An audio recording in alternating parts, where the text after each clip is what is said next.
Alright, I just made a video of how to remove the oil pressure switch on this 2014 Jeep Wrangler. Now I'm going to go ahead and make a video of installing the replacement one. There's the replacement part number. Sweet. Looks identical, except for this little barcode that it has in the rear. I'm guessing this is probably OEM. And this is obviously not. I thought it was the same. It looks the same. But I guess not. Alright, so let's go ahead and install this sensor. Now to get to this sensor, do give yourself some freaking time. It is way down in here. You have to take off the intake manifold, the upper. Oh yeah, that destruction. 24K in damages right there. And then this one.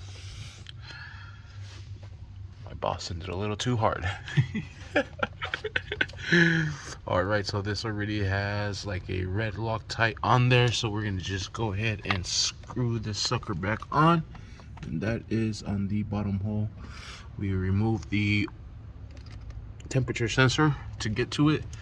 Now we'll put this one back into its place, make sure it is going on the correct one, and you have to make sure you are nice and flush with it, otherwise it will not screw into place.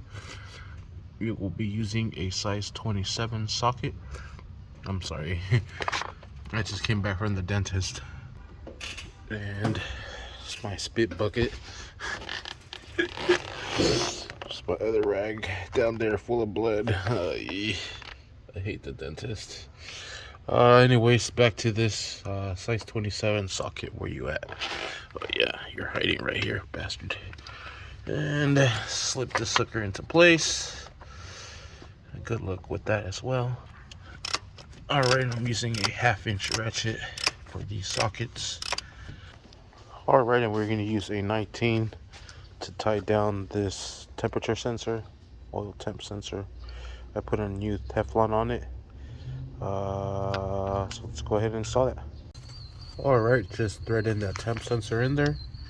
We'll be using a size 19 socket to tie that down, then secure that down.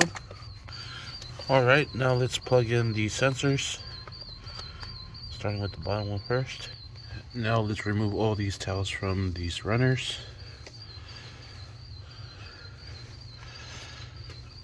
And we also want to make sure we clean off all the surface here as well. Alright, now I used the vacuum just to pick up all the debris from there. Alright, I'm going to spray some brake cleaner just to clean up all the surface here. And wipe it down with a rag.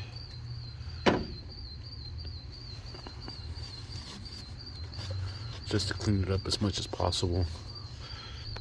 Alright, now we'll bring this fuel rail and lower intake manifold into place. Connect these fuel injectors on this side. Alright, they're all connected. Let's go ahead and sit this down into place. Alright, and go ahead and secure all these down. These are 8 mil. There's 1, 2, 3, 4. 1, 2, 3, and 4. So there is a total of 8 of them. So make sure you tie them all down. Now let's remove our rags from our runners. Alright, and let's connect all our fuel injectors and coil packs back. Just like so. And make sure you put the little safety tab down. There it is. Same thing with the other one. Alright, now let's grab the intake manifold and put it on. Alright, you're going to run it underneath this bracket first. Then we're going to use... Oh, I guess not. We don't have to use a flathead. Sweet. We got it inside that bracket. Now let's just work it into place. Alright, now we're going to secure these 3 bolts. Oh no. And these right here as well. 1, 2, and I had to extract the other one. Oh, I don't think it's that one. I think it's this one. My best friend to the rescue. Sweet. And there is one that goes here. And there's also another one back here. And there it is, hella hitting. Alright, let's start connecting these vacuum lines. And this big one here. Alright, and these 2 screws will go right on this bracket right there onto the manifold. We'll drop them in.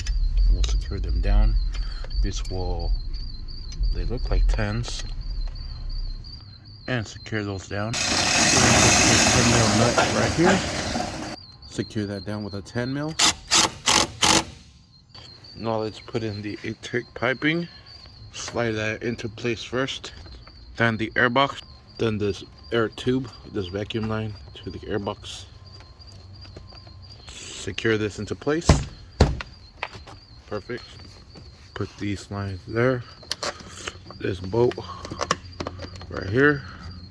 Then secure this with a 10. I think that might be an 8 actually. 10 for this one. Then 8 for those. This one here. And then this one here. For the 10, we need to use that for the battery. Connect the negative terminal. Secure that down with a 10 millimeter. Alright, I forgot to connect this pigtail, so let's go ahead and connect it now. Whoops, we already connected the battery. It's all good. Secure that down. Put that down. Pop that down. We forgot, oh man. We forgot 2 sensors. I'm sorry, you're gonna have to forgive me. I have gauze in my mouth, blood I'm spitting out. I'm so sorry. That's fucking dedication if you ask me. Alright, let's take this off to connect those pigtails. Alright, I loosened this one up. That way I can lift this up a little bit. Connect that max airflow sensor. We have the throttle body. And we have the map. So let's go ahead and plug this in. Alright, all sensors are connected. Let's put this back into place. Secure that down with an 8 mil. Alright, now we'll finish off with this cover. Oh man, I am tired. I'm so out of it already. Alright, let's fire it up. Let's see if it starts. Let's cross our fingers. Woo! Nice. Fired right up. Sweet. And that is how you replace or install that oil pressure switch on this 2014 Jeep Wrangler. Thank y'all for dealing with me. I apologize. Fucking, that's life, right? Thanks for watching. Please like and subscribe. I forgot one vacuum port. Sorry about that. We're now set. I am so sorry.